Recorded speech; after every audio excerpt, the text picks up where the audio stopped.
Hey, I'm Swamp Girl. Follow me on a swampin' adventure. Here we go!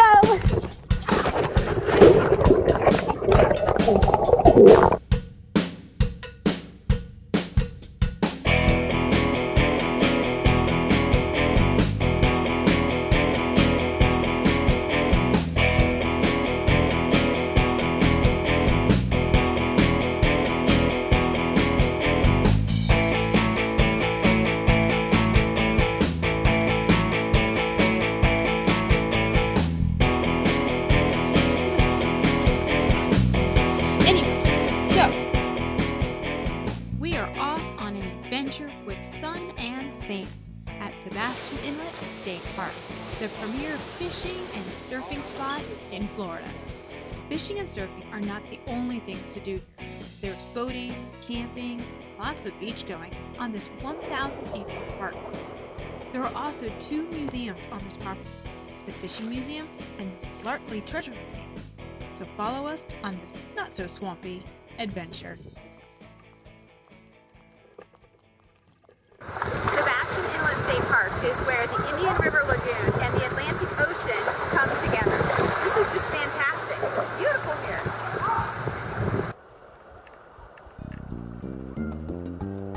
This is the Tidal Cove, or tide pool area. We had a lot of fun here. Lots of shallow water for the kids, and also a deeper center without so many waves for those who want to just enjoy a relaxing day at the water.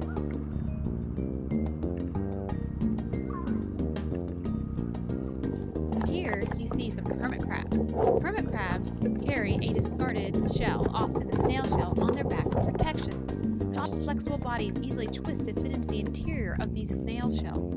These land and water crustaceans are scavengers eating a variety of foods like fallen fruits, decaying wood, leaf litter, plants and grasses, fish, and anything else that may be a yummy opportunity for these awesome crabs.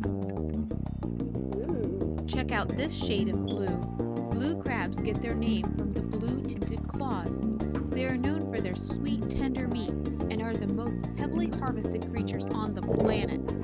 The shell width of a male can be 9 inches, and these excellent swimmers feed on almost anything they can get a hold of. Sadly, due to overfishing of these crabs, many areas have experienced severe declines in this key species of crab.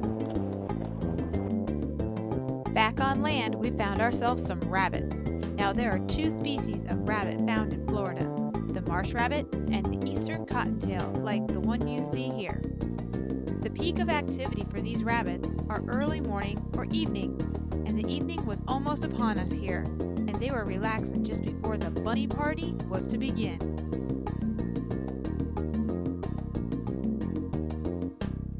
Now it's time for a swampin' riddle. What is brown, can fly, and eats fish? A. Something a monkey would throw. B. Flying brown water snake.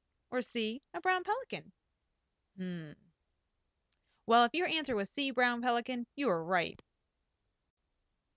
We saw these 2 brown pelicans cruising the water looking for some fish. After a little while, some fish were disrupted. Something must have been going after them. But the pelicans saw it and dove in for the opportunity. These 2 pelicans won't be going hungry tonight.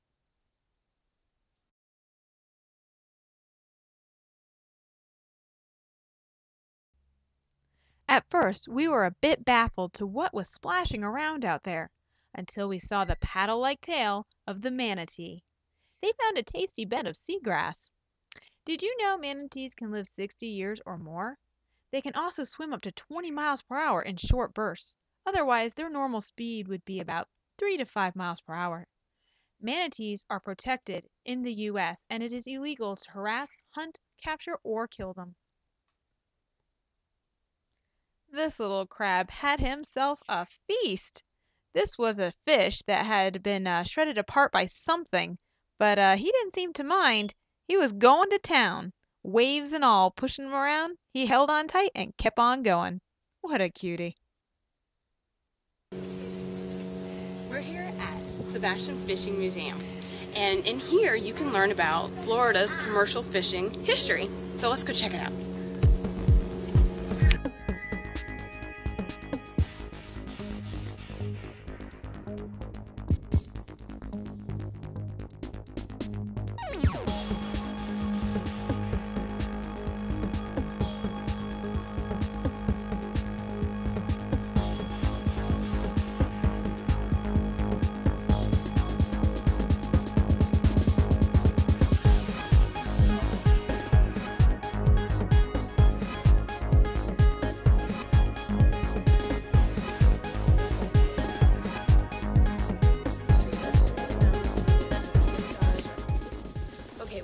rediscovered what we saw yesterday, and I guess they're kind of rare, but we saw 2 of them. So check this out. It's the 9-armed sea star. Okay, here it is, the 9-armed sea star. These rare finds can reach 16 inches as adults, so the one we found here is only about half grown. The 9-armed sea star prefer calm lagoons, like the Indian River Lagoon here at Sebastian Inlet.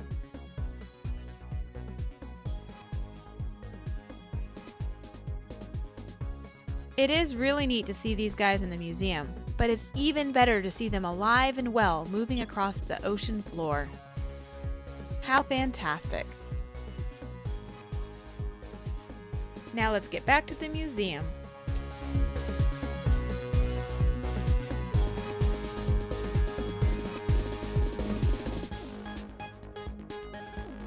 There is another museum on the property, just down the street, and it's called McLarty's Treasure Museum.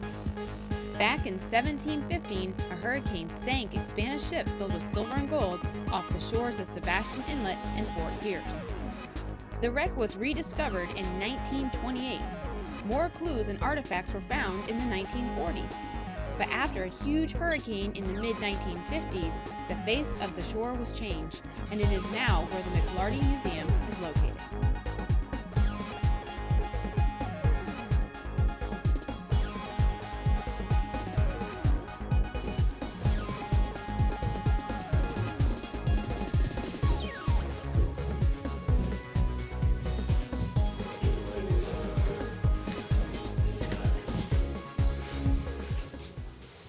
Alright, check this out. We have here a sea grape tree.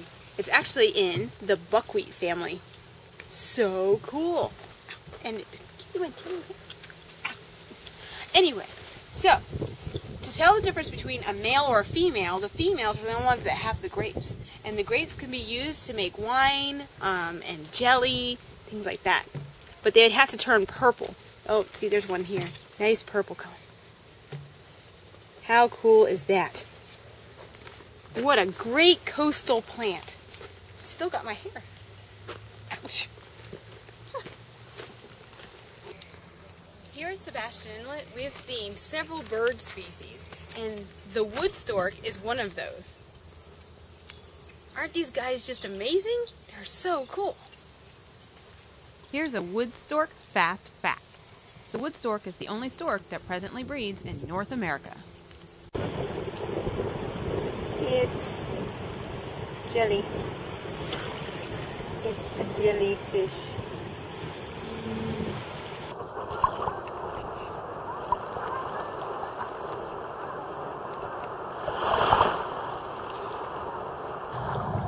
Sebastian Inlet State Park is a fabulous state park, 1,000 acres, and a lot of it is beach, water, ocean. It's fantastic.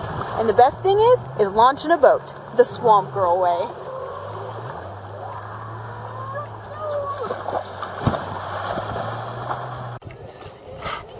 A lovely way to end a adventure with Swamp Girl, having a mud fight. Looks good for the pores. Oh! Ow! Oh, I think we're under fire!